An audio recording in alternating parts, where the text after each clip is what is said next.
I swear to God, this guy's gonna move any minute now. Watch. Ugh.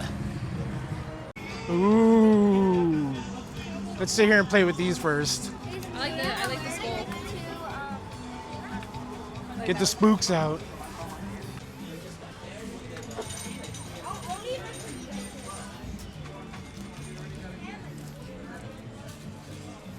Guess we all meeting over here? We good?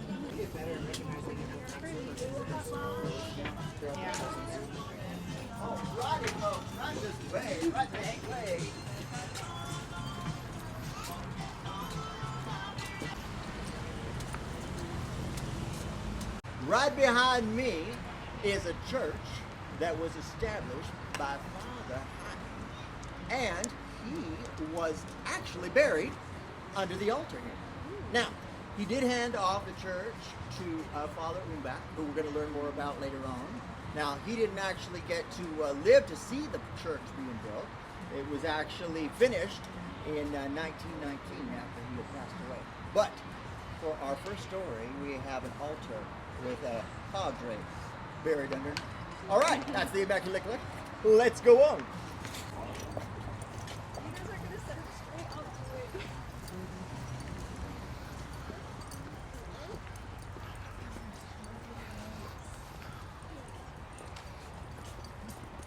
Sleeping quarters up top, their parlor, their granary down below.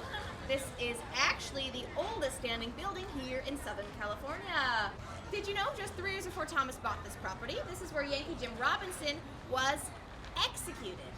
That's right, this was the Old Town Gallows, the Old Town Hanging Grounds. And before you ask, yeah, Thomas did know. He actually attended Yankee Jim's execution.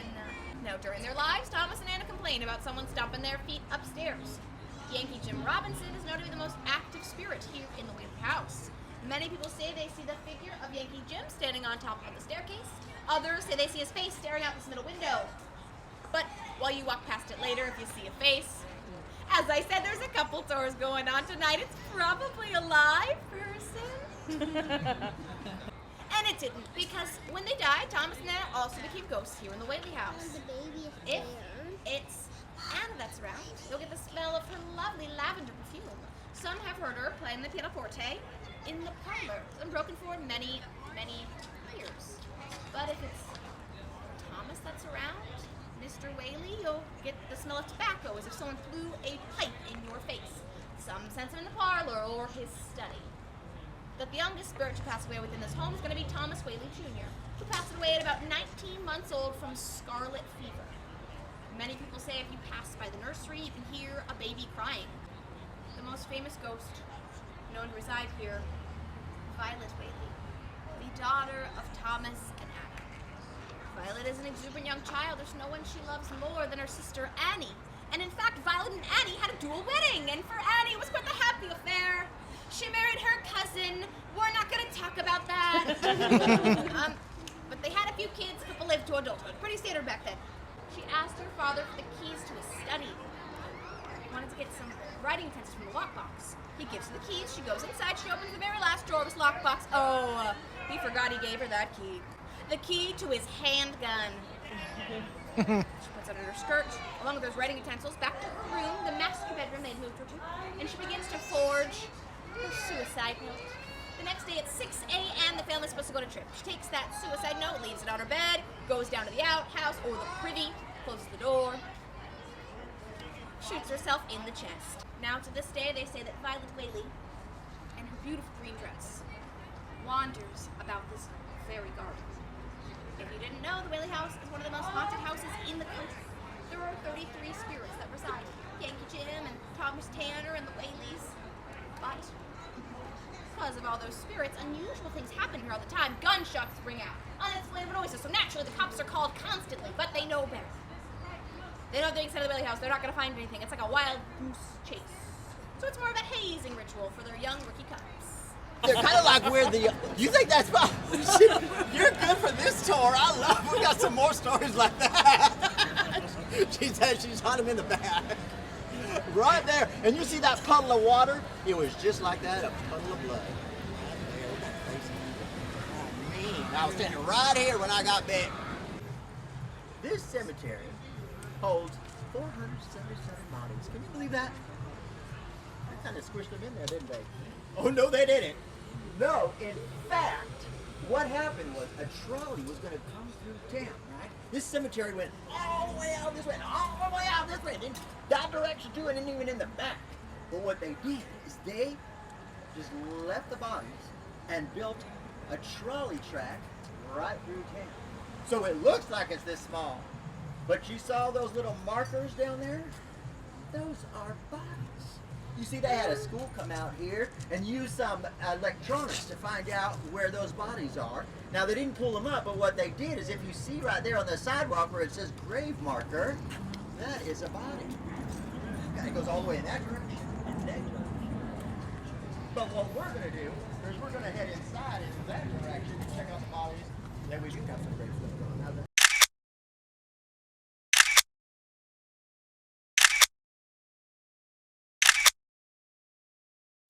But if you don't leave her anything, she's gonna come and haunt you for 7 years. Now, I hope y'all weren't reading her name, were you? I will. Oh man. You better. Why don't you leave her that camera? Right. Let me tell you a little something about Yankee Jim here. So, Yankee Jim is probably one of our most famous tourists who had to pay a big old price for his crimes. You see, Yankee Jim came from up north. He came out here with two buddies of his, and they had a bit of a reputation. They stole some horses and they stole some women's hearts along the way from San Francisco down here to San Diego. So when they got here, they weren't the most favorite visitors. They would make money in some of the most unusual ways. And the way that they would do that is sometimes they would sell the bodies at the cemetery. So they would come and they would intern those bodies. Well, about 3% of the bodies that they did intern, they found in the most unusual position. They'd be like,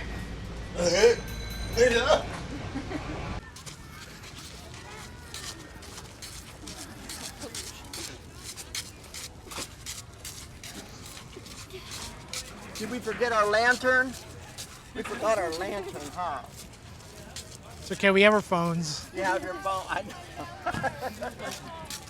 Well, they had a party here earlier, didn't they? I know. So cool. What a nice place to have a party. Friday night. All right, gather. I wasn't lying to you when I said that there's no bodies underneath these gravestones here.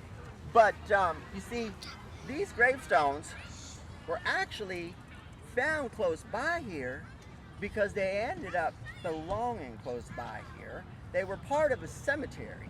Now, where that cemetery is just happens to be where we're standing right now.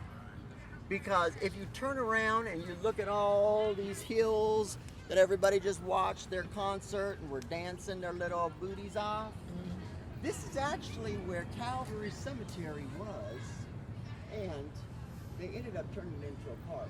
You see, oh boy.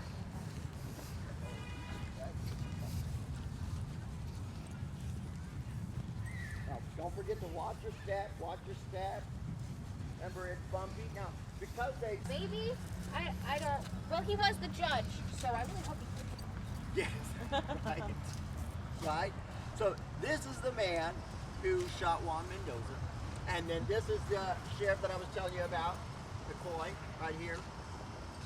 Some images on this one right here. Let me move out of your way. And then if you want to take a few more photos on the way down. But behind you, a lot of photos are taken.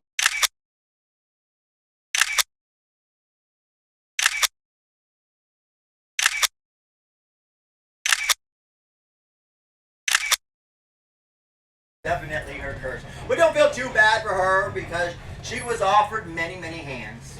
Many, many men came and they wanted to have her hand in marriage and she refused them all. All but one. You see, one day, a charming, handsome man came to town. A Spanish man. And he had lots of money. The next day, she took the boys to the river. She did the wash. She told them the stories. She was lost in thought. She dunked them in the water for their bath. But the rage inside of her would not let the children come up to the surface. She had no idea what she had done. It was too late until she saw the bodies floating down the river. Niños! Niños! She went after them. She knew the water, the current. Oh, Agatha, it's your favorite part. This is a favorite part. You see, the worms crawl in, and the worms crawl out. The worms crawl in. But we'd also love to give our driver, Renee, a round of applause for getting us home safely. Yes, well, she's getting us home safely. I don't know about you. You want to know the story on our door? No, we do hope you get home safe. We absolutely do. Now, I do want to let you know that I will be outside here for photos later on. Now, It was cool. He was really lively. It was very funny. Get it? He was lively. He was a ghost. It's like he was very lively, love. I agree. Next What- time we come up, we see him again. We'll ask for a picture, okay? Everything's closed up. That's cool that you do ghosts. I know. Can I see it? What? This is so sick. What is it? Just a squishy thing? Oh, this is sick. Here you go. You're so lucky. How come I didn't get one? You don't even believe in ghosts.